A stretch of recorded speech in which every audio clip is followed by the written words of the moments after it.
বিল্লাহি মিনাশ শাইতানির রাজিম। বিসমিল্লাহির রহমানির রহিম।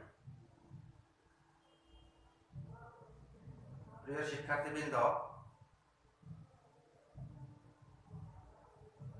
আশা করি সকলে ভালো আছো এবং সুস্থ আছো। আমরা এই 2021 সালের তোমরা নতুন বই পেয়েছ, অর্থাৎ এই নতুন সালের নতুন বই এবং আজকের এই নতুন ক্লাসে যুক্ত হওয়ার জন্য প্লাস পাবলিক স্কুলের পক্ষ থেকে তোমাদেরকে জানাই আন্তরিক শুভেচ্ছা ও অভিনন্দন। প্রিয় শিক্ষার্থীবৃন্দ, আজকে আমি আলোচনা করব তোমাদের সপ্তম শ্রেণীর গণিত প্রথম অধ্যায় নিয়ে। তোমাদের বই যারা পেয়েছ, অনেকেই বই পাও নাই, তো বই তো অবশ্যই তোমরা পাবে, একটু আগে অথবা পরে। তো তোমরা অবশ্যই খাতা কলম নিয়ে অবশ্যই বসবে। তোমাদের যে সপ্তম শ্রেণীর যে গণিত বইটি আছে, যে নতুন যে গণিত বইটি আছে, সেখানে প্রথম অধ্যায়ে কি শুরু করা হয়েছে মূলক ও অমূলক সংখ্যা নিয়ে। আমি এখানে লিখেছি মূলক ও অমূলক সংখ্যা।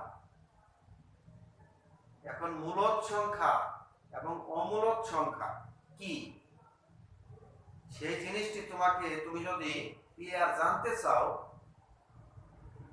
তাহলে তোমাকে প্রথমে জানতে হবে পূর্ণ সংখ্যা। তুমি ষষ্ঠ শ্রেণীতে অবশ্যই তোমরা পড়েছো যে পূর্ণ সংখ্যা কি। পূর্ণ সংখ্যা, তো পূর্ণ সংখ্যা তোমরা তোমাদের যে ষষ্ঠ শ্রেণীর যে বই আছে, অর্থাৎ প্রথম দিকেই পূর্ণ সংখ্যা হচ্ছে বীজগণিতের ভিতরে আছে যে পূর্ণ সংখ্যা আমরা যেমন 0, 1, 2, 3, 4 এইভাবে 5, 6, 7, 8, 9, 10, 11 এইভাবে এদিকে আছে কি -1, -2, -3।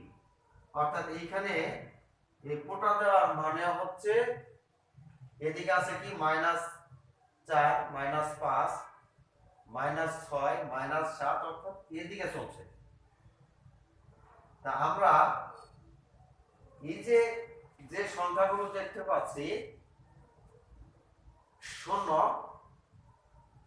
0 থেকে, অর্থাৎ 0-এর পরে যত সংখ্যা আছে এগুলো হচ্ছে এই যে 1, এর আগে কিন্তু একটি প্লাস চিহ্ন আছে। আর তোমাকে যদি প্রশ্ন করা হয় যে মনে করো কেউ একটি এই অঙ্কটি দিয়ে দিল, তোমাকে যদি বলা হয়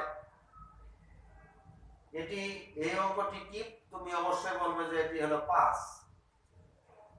তো এই চিহ্নটি, অঙ্কটি এর আগে কোন চিহ্ন আছে নাই, না থাকলে আমরা কি বলি, এর আগে একটি প্লাস, অর্থাৎ এই প্লাসটি সাইলেন্ট হিসাবে এখানে থাকে। অর্থাৎ আমরা জানি কোন সংখ্যার আগে যদি কোনো চিহ্ন না থাকে তাহলে সেখানে আমরা জানি প্লাস। অর্থাৎ 0 থেকে 0-এর পরে যত সংখ্যা আছে এই একের আগে এখানে প্লাস আছে, 2 এর আগে প্লাস আছে, 3 এর আগে প্লাস আছে, 4 এর আগে প্লাস আছে, যোগ চিহ্ন আছে।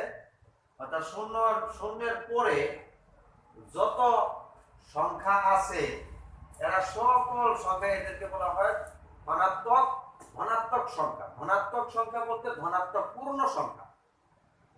আর শূন্যের আগে, অর্থাৎ শূন্যের আগে যত সংখ্যা আছে এই সংখ্যাগুলোকে বলা হয় ঋণাত্মক ঋণাত্মক পূর্ণ সংখ্যা। ঋণাত্মক পূর্ণ সংখ্যা। আর এখান থেকে এইদিকে যত সংখ্যা আছে, এখান থেকে শূন্যের আগে যত সংখ্যা আছে এই সংখ্যাগুলোকে বলা হয়, এদেরকে বলা হয় ঋণাত্মক পূর্ণ সংখ্যা। আর এদেরকে বলা হয় ধনাত্মক ধনাত্মক পূর্ণ সংখ্যা। তাহলে ঋণাত্মক ধনাত্মক পূর্ণ সংখ্যা শূন্যের পরে, অর্থাৎ শূন্যের পরে কি 1 2 3 4 5 6 7 8 9 10 এইভাবে চলবে। যত সংখ্যা আছে এরা হচ্ছে ধনাত্মক পূর্ণ সংখ্যা। আর শূন্যের আগে -1 -2 -3 -4 -5 -6 -7 এদিকে যত সংখ্যা আছে এদেরকে বলা হয় ঋণাত্মক পূর্ণ সংখ্যা। আর এখানে আছে শূন্য। তাহলে এখানে তোমরা অবশ্যই ষষ্ঠ শ্রেণীতে তোমরা পড়েছো পূর্ণ সংখ্যা কাকে বলে। তাহলে পূর্ণ সংখ্যার সংজ্ঞাটি তোমরা এইভাবে দিবে, শূন্য সহ সকল ধনাত্মক ও ঋণাত্মক ঋণাত্মক সংখ্যাকে পূর্ণ সংখ্যা বলে। তাহলে পূর্ণ সংখ্যা কাকে বলে? শূন্য সহ, শূন্যকে তুমি অবশ্যই নিবে, শূন্য সহ সকল ধনাত্মক সংখ্যা এবং সকল ঋণাত্মক ঋণাত্মক সংখ্যাকে পূর্ণ সংখ্যা বলে। তাহলে পূর্ণ সংখ্যা কি কি? শূন্য 1 2 3 4 5 6 7 এগুলো হলো পূর্ণ সংখ্যা, আর এগুলো হলো পূর্ণ সংখ্যা। এখন পূর্ণ সংখ্যার মধ্যেও আবার দুই ধরনের সংখ্যা আছে। একটা দশমিক সংখ্যা আছে, যেমন ধরো এখানে ধনাত্মক পূর্ণ সংখ্যার মধ্যে ধনাত্মক পূর্ণ সংখ্যা যেমন 1 দশমিক, এখানে আমি 5 লিখলাম 1.5। তাহলে এখানে যেহেতু দশমিক আছে তাহলে এটি কিন্তু পূর্ণ সংখ্যা নয়। অর্থাৎ দশমিক আলা যত সংখ্যা আছে এগুলি পূর্ণ সংখ্যা নয়। তোমাকে মনে রাখতে হবে পূর্ণ সংখ্যা কোনগুলো? পূর্ণ সংখ্যার ভিতরে কোনো দশমিক সংখ্যা থাকবে না। দশমিক সংখ্যা যদি থাকে সেটি পূর্ণ সংখ্যা নয়, সেটি হলো ভগ্নাংশ সংখ্যা, অর্থাৎ দশমিক সংখ্যা। আর দশমিক সংখ্যা, কোন সংখ্যার মধ্যে যদি দশমিক না থাকে, অর্থাৎ এই যে এখানে দশমিক যদি না থাকে তাহলে সেই সংখ্যাটি হচ্ছে পূর্ণ সংখ্যা নয়। তো আজকে আমরা এখানে পূর্ণ সংখ্যা তাহলে কি তোমরা অবশ্যই বুঝতে পারছো। পূর্ণ সংখ্যা হচ্ছে শূন্য সহ ধনাত্মক সংখ্যা। আবার এই 1 2 3 4 5 এই সংখ্যাগুলোর আরেকটি নাম আছে, হচ্ছে এগুলো কিন্তু স্বাভাবিক সংখ্যা। 1 থেকে স্বাভাবিক সংখ্যা 1 থেকে শুরু, 1 2 3 4 5 6 7 8 9 10 11 এগুলো হচ্ছে স্বাভাবিক সংখ্যা। তোমরা এটাও পড়েছো যে ষষ্ঠ শ্রেণীতে যে শূন্য সহ যদি তুমি 1 2 3 4 0 1 2 3 4 5 6 এগুলি যদি নাও তাহলে এটি হবে অঋণাত্মক সংখ্যা। আর এই সংখ্যাগুলো -1 -2 -3 এই সংখ্যাগুলো হচ্ছে ঋণাত্মক সংখ্যা। তাহলে আমরা এইভাবে বলতে পারি শূন্য সহ সকল স্বাভাবিক সংখ্যা এবং ঋণাত্মক সংখ্যাকে পূর্ণ সংখ্যা বলে।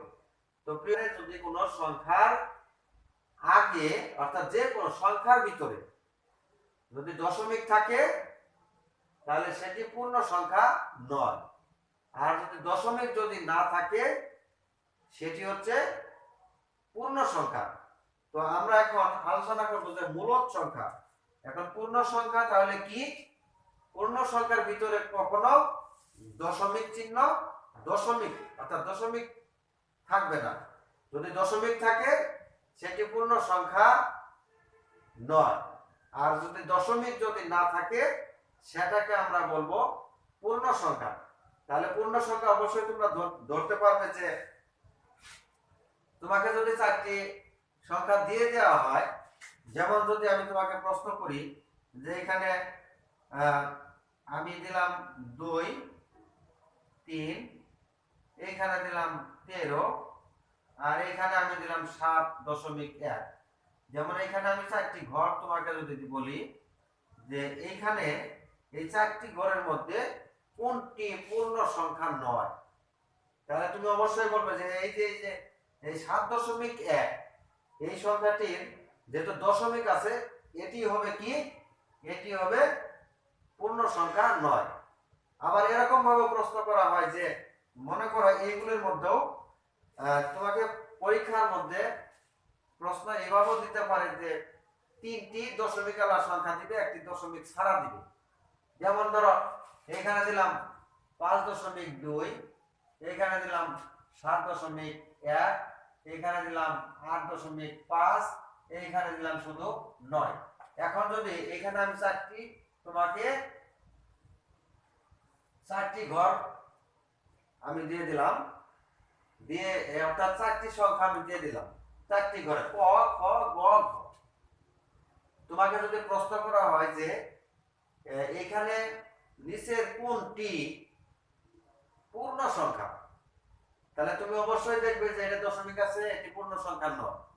এখানে দশমিক আছে, এটি পূর্ণ সংখ্যা নয়। এখানে দশমিক আছে, এটি পূর্ণ সংখ্যা নয়। তাহলে পূর্ণ সংখ্যা কোনটি? এখানে এই 9, এখানে এর মধ্যে কোনো দশমিক নাই। আর দশমিক যদি না থাকে তাহলে সেটি হচ্ছে পূর্ণ সংখ্যা। তো পূর্ণ সংখ্যা সম্পর্কে আবার এরকম মাইনাস যদি থাকে, যে মাইনাস অর্থাৎ বিয়োগ চিহ্ন যদি থাকে, তাহলে বিয়োগ চিহ্ন থাকলেও সেটা হচ্ছে পূর্ণ সংখ্যা। কিন্তু মূল জিনিস তোমাকে যেটা মনে রাখতে হবে সেটি হচ্ছে দশমিক যদি থাকে সেটি পূর্ণ সংখ্যা নয়, আর পূর্ণ সংখ্যার মধ্যে যদি দশমিক না থাকে তাহলে হবে সেটি হবে পূর্ণ সংখ্যা। তো তাহলে আমরা আজকে পূর্ণ সংখ্যা কিভাবে তুমি শনাক্ত করবে, কিভাবে তুমি পূর্ণ সংখ্যাকে আলাদা করবে সেটি জানলে, এখন আমরা আলোচনা করব যে তুমি যদি মূলদ সংখ্যা সম্পর্কে ক্লিয়ার তুমি জানতে চাও, মূলদ সংখ্যা সম্পর্কে ক্লিয়ার ধারণা তোমাকে অর্জন করতে হলে তোমাকে দশমিক, আমরা তো জানি একটা ফোঁটা দিলে আমরা বলি একে বলি দশমিক, তাহলে দশমিক উঠাই দিতে হবে তোমাকে, দশমিক উঠাই দেওয়ার নিয়ম। যেমন তুমি কি করবে, এখানে এই 1 এটাকে আমরা এভাবে পড়ি যে 1.3, তাহলে 1.3 এখানে এই দশমিক আমরা উঠাই দিব। তাহলে দশমিক কিভাবে উঠাই দিব আমরা, এখানে তুমি কি করবে, এখানে একটি দাগ দিবে, এই যে এখানে যে দশমিক যে চিহ্ন আছে সেই দশমিক বাদ গেলে, তুমি যদি বাদ দিতে চাও তাহলে নিচে হবে একটি এক দিতে হবে। দশমিক তুমি যদি বাদ দাও তাহলে তোমাকে কি করতে হবে, নিচে কি করতে হবে, একটি এক দিতে হবে। আর দশমিকের পরে ঘর আছে কয়টি, দশমিকের পরে যে কয়টি ঘর আছে ততটি তোমাকে শূন্য দিতে হবে। যেমন এখানে দশমিকের পরে আছে একটি ঘর, আছে একটি ঘর, তাহলে এখানে দিতে হবে একটি শূন্য। তাহলে এখানে এই দশমিকের পরিবর্তে তুমি দিলে 1 নিচে, আর দশমিকের পরে এক ঘর আছে একটি শূন্য। এখন এখানে আমরা যে দশমিক যেহেতু উঠাই দিলাম নিচে 1 0, তাহলে উপরে হবে কি 13, এইভাবে 13/10। আবার যদি তোমাকে বলা হয় যে 2.34, 2.34, এখানে 2.34 আমি এটা তোমাকে যদি দেই আমি তোমাকে প্রশ্ন করলাম যে 2.34 এইখানে এই দশমিক তুমি উঠাই দাও, তাহলে দশমিক উঠাই দিতে হলে তুমি কিভাবে উঠাই দিবে? তাহলে তোমাকে মনে রাখতে হবে যে এইখানে আগে এই চিহ্নটি দিবে। এই চিহ্নটি অবশ্যই তোমরা জানো, আমরা অনেকেই বলি এটিকে আমরা অনেকেই বলি ভাগের ক্ষেত্রে, অনেকে বলি এটি ভাগ,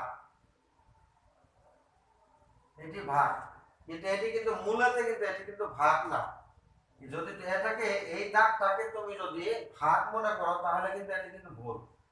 তাহলে এটা হচ্ছে এই চিহ্নটির নাম হচ্ছে বার, এই চিহ্নটির নাম হচ্ছে বার।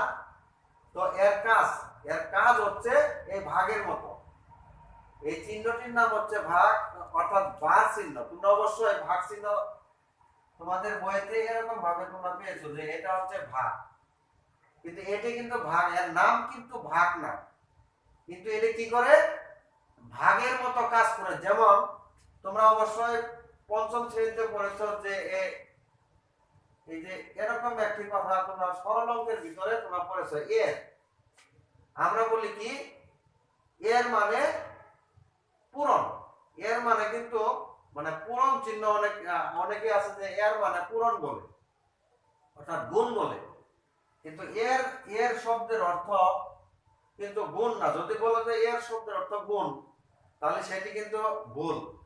তাহলে তোমাকে এই এর কি করে, এর এর কাজ হচ্ছে এর মতো, এই গুণের মতো কাজ করে। আমরা তাই বলে যদি বলি যে এর শব্দের অর্থ গুণ তাহলে এটি কিন্তু ভুল। এর কি করে, এই গুণের মতো কাজ করে। সেম এই চিহ্নটা কাজ করে এই ভাগের মতো কাজ করে, কিন্তু এর নাম হচ্ছে বার, কিন্তু এর কাজ হচ্ছে ভাগের মতো। সেম যেমন তুমি যখন দশমিক যখন উঠাই দিবে তাহলে এই যে এখানে যে আছে দশমিক যে আছে, এই দশমিকের পরিবর্তে তুমি এখানে লিখবে 1। তারপরে কাজ কি, দশমিকের পরে আছে 2 ঘর, দুইটি ঘর থাকলে এখানে তোমাকে দিতে হবে 2টি শূন্য। 2 ঘর থাকলে 2 শূন্য, 3 ঘর থাকে দশমিকের পরে যদি 3 ঘর থাকে 3 শূন্য, 4 ঘর থাকলে 4 শূন্য, 5 ঘর থাকলে 5 শূন্য, 6 ঘর থাকলে 6 শূন্য, যদি 10 ঘর থাকে 10 শূন্য। তাহলে আমরা এখানে দশমিক উঠাই দিলাম, দশমিক উঠাই দিলে কি হয় 2 234, অর্থাৎ 2 3 4 ভাগ 100। তাহলে আমরা এখানে যদিও এর উচ্চারণ আমরা ভাগের কথা বলি, কিন্তু এই ভাগ মানে এই চিহ্নর নাম ভাগ না, ভাগের কাজ করে এই জন্য আমরা বলি ভাগ। তো এইখানে তাহলে দশমিক আমাদের মূল যে জিনিসটি হচ্ছে সেটি হচ্ছে দশমিক উঠাই দেওয়া। তাহলে দশমিক তুমি যখন মূলদ এবং অমূলদ সংখ্যা সম্পর্কে তুমি যখন জানবে তাহলে তোমাকে এই মূলদ সংখ্যা কি জানার আগে তোমাকে দশমিক উঠাই দেওয়ার নিয়মটি আগে তোমাকে জানতে হবে। যেমন আবার আমি বলছি, ধরো এখানে 4.578 আছে, 4.578। আমি যদি তোমাকে বলি যে এইখানে দশমিক উঠাই দাও তাহলে তুমি কি করবে, এখানে আগে বার চিহ্ন দিবে, এই যে বিন্দু যে আছে অর্থাৎ যে দশমিকটা আছে দশমিকের পরিবর্তে এখানে হবে 1, আর দশমিকের পরে কয় ঘর আছে, 3টি ঘর আছে, 1 2 3, তাহলে এখানে দিবে 1 2 3, 3টি শূন্য। তার মানে এখানে এখন তুমি এখান থেকে এই দশমিকটা তুমি বাদ দিবে, বাদ দিয়ে লিখলে কি হবে 4 5 7 8। তাহলে এইভাবে আমরা দশমিক উঠাই দেব। এখন আমরা যদি বলি যে মূলদ সংখ্যা কাকে বলে, যেমন এখানে তোমাকে যদি বলা হয় যে ধরো 3.5 আছে, 3.5 এই সংখ্যাটিকে যদি বলে যে 3.5, তাহলে এটি কিন্তু যেহেতু দশমিক আছে তাহলে এটি হচ্ছে ভগ্নাংশ সংখ্যা, এই সংখ্যাটি হচ্ছে ভগ্নাংশ। তাহলে এই দশমিক যদি আমি উঠাই দিই, তাহলে এই দশমিকের পরিবর্তে নিচে হবে 1, দশমিকের পরে 1 ঘর আছে, হবে একটি শূন্য, আর উপরে হবে 3 5 3 5 35 ভাগ 10। এখন তোমাকে জানতে হবে এই যে নিচে যে আমরা যে হর পেলাম কত 10, আর এই উপরের অংশটাকে বলা হয় লব। তাহলে এখানে তোমরা অবশ্যই জানো যে উপরে যে সংখ্যাটি থাকে সেটি হচ্ছে লব, আর নিচে যে সংখ্যাটি থাকে সেটি হচ্ছে হর। এখানে তোমরা অবশ্যই দেখতে পাচ্ছ যে এই যে 10 কি পূর্ণ সংখ্যা? 10 যেহেতু এখানে কোনো দশমিক নাই, এটি হচ্ছে পূর্ণ সংখ্যা। আবার এইখানে এই যে উপরে যে লব আছে, এই লব 35, এটাও কিন্তু পূর্ণ সংখ্যা। কেন পূর্ণ সংখ্যা? এটার ভিতরে কোনো দশমিক নাই।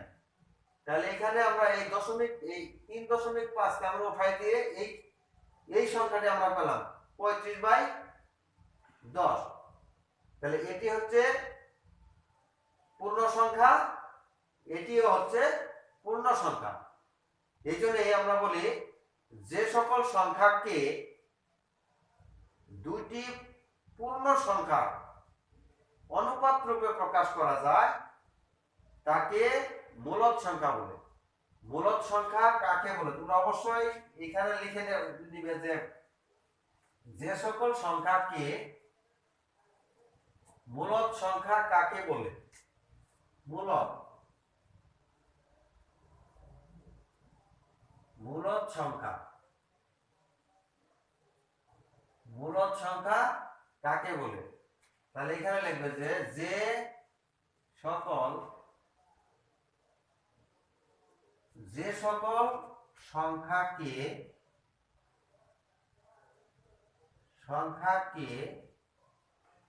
দুটি, যে সকল সংখ্যাকে দুটি পূর্ণ সংখ্যার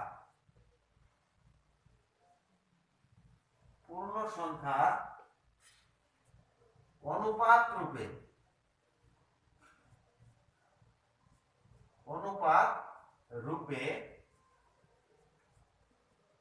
প্রকাশ করা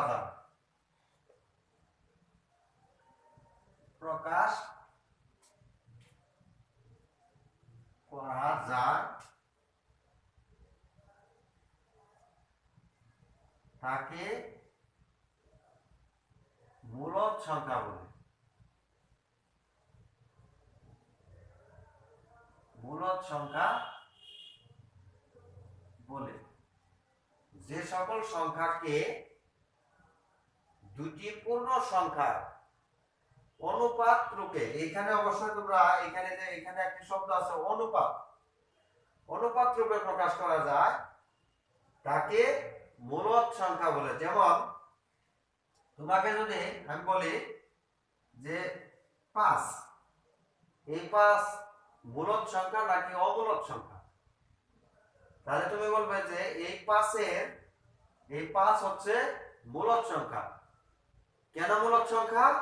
এই 5 এর নিচে মনে মনে কিন্তু আমরা যখন অঙ্ক করি, যখন ভগ্নাংশের অঙ্কগুলো করি, যে কোনো সংখ্যার হর যদি না থাকে তাহলে তার হর কিন্তু আমরা 1 অর্থাৎ 1 ধরে নিই। তাহলে এখানে উপরে 5 আছে, এই 1টাকে যদি আমরা প্রকাশ করে দিই, 1 যদি আমরা প্রকাশ করি তাহলে 5 কি হয় 1 হয়। তাহলে এখানে 5 একটি পূর্ণ সংখ্যা। এই যে নিচে আমরা লিখেছি 1, এই 1ও কিন্তু একটি পূর্ণ সংখ্যা।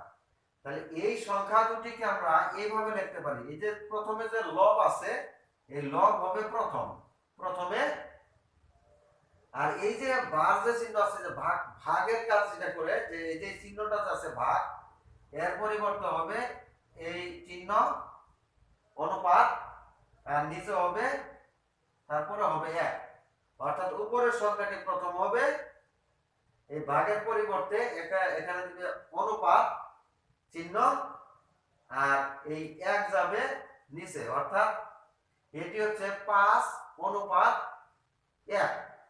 তাহলে এই সংখ্যাটিকে এই যে দুটি সংখ্যার অনুপাত রূপে প্রকাশ করা যায়। এইজন্যই এই 5 হচ্ছে মূলদ সংখ্যা। এখন অনুপাত কি? অনুপাত তোমরা অবশ্যই জানো যে অনুপাত শব্দের অর্থ হচ্ছে তুলনা করা।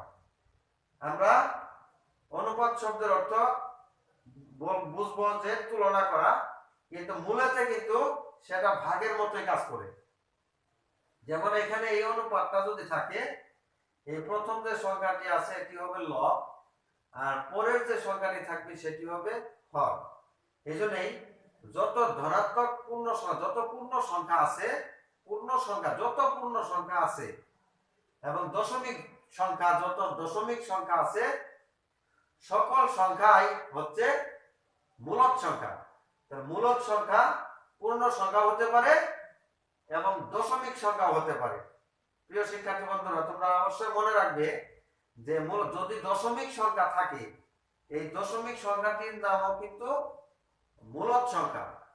আর যদি দশমিক না থাকে সেটাও হবে মূলদ সংখ্যা। যেমন দশমিক সংখ্যাকে মূলদ সংখ্যা বলা হয় কেন? তাহলে দশমিক সংখ্যাকে মূলদ সংখ্যা বলা হয় কেন? যদি তোমাকে এভাবে আমরা কি করব, যে ধরো এখানে আমি 5.1 লিখলাম, এই 5.1 কে যদি আমরা দশমিক উঠাই দিই, তাহলে হবে কি, দশমিকের পরিবর্তে নিচে হবে 1, পরে 1 ঘর আছে, একটি শূন্য, উপরে হবে 1/50, 1/50/10। তাহলে দেখো এই যে এই 1/50/10, এই 1/50/51, এই 51 হচ্ছে একটি পূর্ণ সংখ্যা এবং 10, এই 10 হচ্ছে একটি পূর্ণ সংখ্যা। তাহলে এই সংখ্যা দুটিকে আমরা এইভাবে লিখতে পারি, 51 অর্থাৎ অনুপাত 10। তাহলে এই যে এই সংখ্যাটিকে 5.1 কে 51 অর্থাৎ অনুপাত 10 রূপে, এই যে দুটি সংখ্যা অনুপাত রূপে প্রকাশ করা যায়। এই জন্যই এই 5.1 হচ্ছে একটি মূলদ সংখ্যা। তাহলে মূলদ সংখ্যা কাকে বলে? যে সকল সংখ্যাকে দুটি পূর্ণ সংখ্যার অনুপাত রূপে প্রকাশ করা যায় তাকে বলে মূলদ সংখ্যা। আর এখানে যদি অমূলদ সংখ্যা কি? যে সকল সংখ্যাকে দুটি পূর্ণ সংখ্যার অনুপাত রূপে প্রকাশ করা যায় না, ওই সকল সংখ্যাগুলোকে বলা হয় অমূলদ সংখ্যা। যেমন তোমাকে যদি প্রশ্ন করা হয় যে 1.532 এইভাবে এখানে ডট ডট দিয়ে দেওয়া হলো, মানে 1.532 এখানে ডট ডট দিয়ে দেওয়া হলো, তার মানে এদিকে আরো আছে। এখন আমি তোমাকে যদি প্রশ্ন করি এই সংখ্যাটিকে এই দশমিক উঠাই দাও, তাহলে দশমিক তুমি কিভাবে উঠাই দিবে? এখানে আমরা এই দশমিকের পরিবর্তে 1 দিলাম, কিন্তু দশমিকের পরে কয় ঘর আছে এখানে কিন্তু নির্দিষ্ট করা নাই, মানে এখানে ডট ডট দেওয়া মানে এদিকে আরো অনেক সংখ্যা আছে। তাহলে এখানে তোমাকে কি করতে হবে? 5.1 এর দশমিকের পরিবর্তে 1 দিলাম, কিন্তু এখানে তুমি হিসাব করো নির্দিষ্ট সংখ্যক ঘর নাই, মানে কয়টি শূন্য দিবে? যেহেতু নির্দিষ্ট সংখ্যক এই পাশে ঘর, দশমিকের পরে নির্দিষ্ট সংখ্যক যেহেতু অঙ্ক নাই বা সংখ্যা নাই, এজন্যই এই সংখ্যাটিকে বলা হয় অমূলদ সংখ্যা। অমূলদ সংখ্যা, এই সংখ্যাটিকে দুটি পূর্ণ সংখ্যার অনুপাত রূপে প্রকাশ করা যায় না। এজন্য আমরা বলি যে সকল সংখ্যাকে দুটি পূর্ণ সংখ্যার অনুপাত রূপে প্রকাশ করা যায় না তাকে অমূলদ সংখ্যা বলে। যেমন তোমরা অবশ্যই জানো যে বর্গ সংখ্যা ছাড়া, বর্গ সংখ্যা নিয়ে আমরা আগামী দিন আলোচনা করব, যে কিছু কিছু সংখ্যা আছে তোমাদের যদি হাতের কাছে যদি ক্যালকুলেটর থাকে, তাহলে তোমরা দেখো যে দুইয়ের উপর যদি ক্যালকুলেটর আছে, দুইয়ের উপর যদি তুমি রুট দাও, তাহলে দেখবা যে অসংখ্য সংখ্যা আসবে তোমার ক্যালকুলেটরে। যত যে কয়টি ডিজিট আছে, অর্থাৎ যে কয়টি ঘর আছে, সম্পূর্ণ ঘর পূরণ হবে, মানে শেষ নাই। এইভাবে তুমি যদি তিনের উপরে যদি রুট দাও, অর্থাৎ এই চিহ্ন রুট, এটা নিয়ে আমরা আগামী কাল আলোচনা করবো, এই চিহ্ন নিয়ে। এরকম এই চিহ্নটি তুমি যদি তিনের উপরে দাও, তাহলে দেখো যে এখানে অসংখ্য সংখ্যা আসবে। এই জন্য যত বর্গ সংখ্যা ব্যতীত, অর্থাৎ বর্গ সংখ্যা ছাড়া আর বাকি যত সংখ্যা আছে, এদের উপরে যদি রুট চিহ্ন দিয়ে দেওয়া হয়, এই চিহ্নটি যদি দিয়ে দেওয়া হয়, সেটি হবে অমূলক সংখ্যা।